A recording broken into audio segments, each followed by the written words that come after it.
The first mistake to avoid is almost so simple it hurts. You want to go into your settings, and there under gameplay, choose auto loot items on. And the simple reason for this is that there's no single item you don't want. Every chest has upgrade materials, throwables, outfits, whatever. Clutter doesn't exist in the game. You literally want anything that drops on the floor. So vacuum it up. Next up, we're going to skills. And here you should not ignore ambush, because ambush you don't have from the beginning. First, you get assault, that is the aerial jumping down and destroying one with one hit. But more important is actually ambush. Executes the enemy from behind. Can only be used on enemies that aren't in combat. As soon as you get to Zion, that would essentially be after playing through the tutorial area and beating the first 2 bosses. You'll be in the open world wasteland part of the game, and the ambush makes traversing through this so much easier since you literally one-hit everything. Any of these annoying opponents, just get them out of the window straight away. And there's an amazing exospine that you can pair with this, and that would be the camouflage type exospine. Decrease enemies' field of view, increases melee attack power by 20% for 10 seconds upon a successful execution, and restores 15% of max HP upon a successful execution.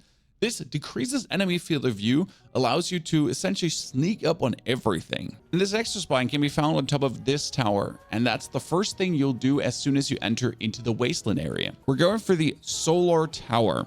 You begin here in the wasteland and just move straight away to the solar tower to essentially power all the campfires and everything. Make your way up, pick up the access spine, and be able to simply walk or even rush up to everyone and then straight up ambush.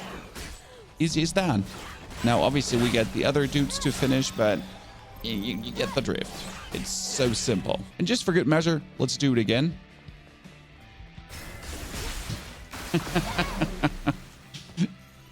Makes it so much more desirable to play the wasteland. By the way, for an aerial assault to work, you don't need much elevation.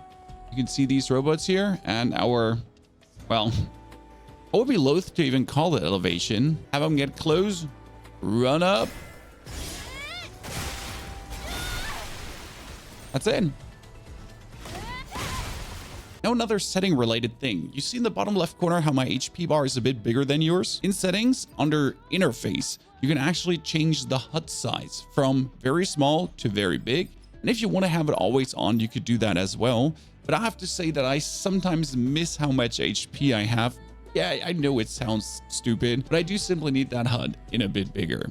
Now into the skills section another time, because there's something that is very easy to not do, and that's simply use your combos. You do have them listed here like Onslaught, a simple triangle, triangle, triangle, but these combos, they are better than just randomly smashing buttons and hoping something comes out of and do more damage. The thing I did is I found my level 2 combo that makes sense. You get incursion 1, incursion 2, then you get incursion 4. The 4 ones are kind of some button smashes, but incursion 4 is essentially just square, square, square, triangle, triangle. Or my favorite, simply incursion 2 for square, square, triangle, triangle. And again, that is just one more square. But if I go for square, square, square, and then triangle, triangle, you will just simply do more damage. And if you pair this together with the chain axis spine that you find right after your first boss in the parking lot, increases attack power of combo attacks level 2 or higher by 27%. Level 2, very simple to do.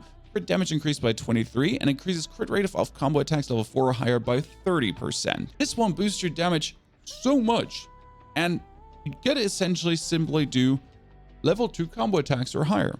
And that couldn't be more simple. Keep in mind that these combos are free damage that doesn't actually need beta energy, like using your actual beta skills, or counters after perfect parry, reflections after perfect dodging. And talking about perfect dodging and parrying, you really do want to learn it, because perfect dodge and parry simply makes every boss fight easier, and especially the perfect parry, because you're depleting their stance bubbles. That's the orange bubble below their name bar, and as soon as you deplete all of this, you can take away 1/3 of their HP. And the good thing here is that you can update focus boost to make area easier to use, so it increases the parry window, and the same goes for dodging, that you can actually double dodge and you can make perfect dodge easier by increasing the window. And don't worry, if you do struggle with the perfect dodging and parrying and don't really know what to look out for, we do have a whole video in the description below linked that will explain all the timings for every single move, and especially have a frame-by-frame breakdown for the perfect parry. Now to the most important one, and that is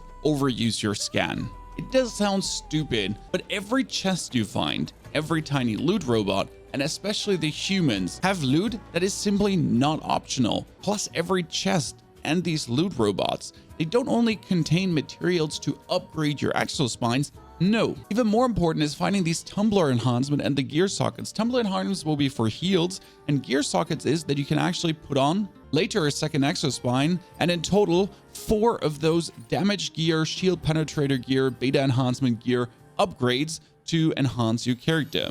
Next up, drone upgrades. They will be unlocked in a Zion, and then you just talk to your lovely engineer. You might get bamboozled into, I want rockets, I want the super blast, I want to enhance the blast, and you can all do that. But the first things you should do is hacking tools, so you can actually get those high security sealed chests, and upgrade the drone's scanner, so that just the duration is increased and you don't have to spam it that much. I mean, we talked about actually spamming it so you can really discover everything, but it does get annoying, so rather enhance the duration so you can see everything a bit longer. By the way, the first exospine I recommend you to upgrade is either the chain type exospine, we talked about it because it actually does make you vastly stronger, or the camouflage exospine that you can essentially just zoom through everything, get those restores, get the damage boost. Sure, we could be talking about the protection exospine that has a chance to restore HP for 5 seconds while guarding or parrying when HP is 20% or less.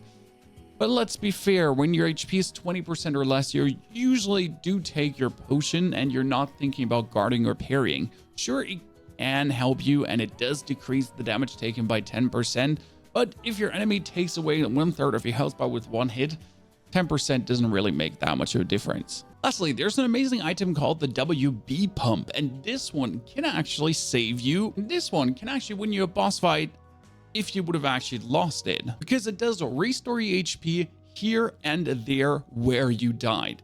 Let's assume the boss is 1 hit or 2 hits left. Then that pump will bring you back. Keep in mind, it will not bring back your actual healing pots. So you'll get one more chance with 1 more life bar. But if you're that close to actually winning, and maybe you could just pull it off with some ranged hits or 1 or 2 more hits in general, beta energy charged slaps, you're almost there. You could do it. Come back and win. Ladies and gentlemen, are there any other common mistakes you see people doing that you would like to share? If you now want to learn how to do the perfect parry or watch my platinum journey, both are available to you. Thanks for watching until now. Enjoy. Goodbye.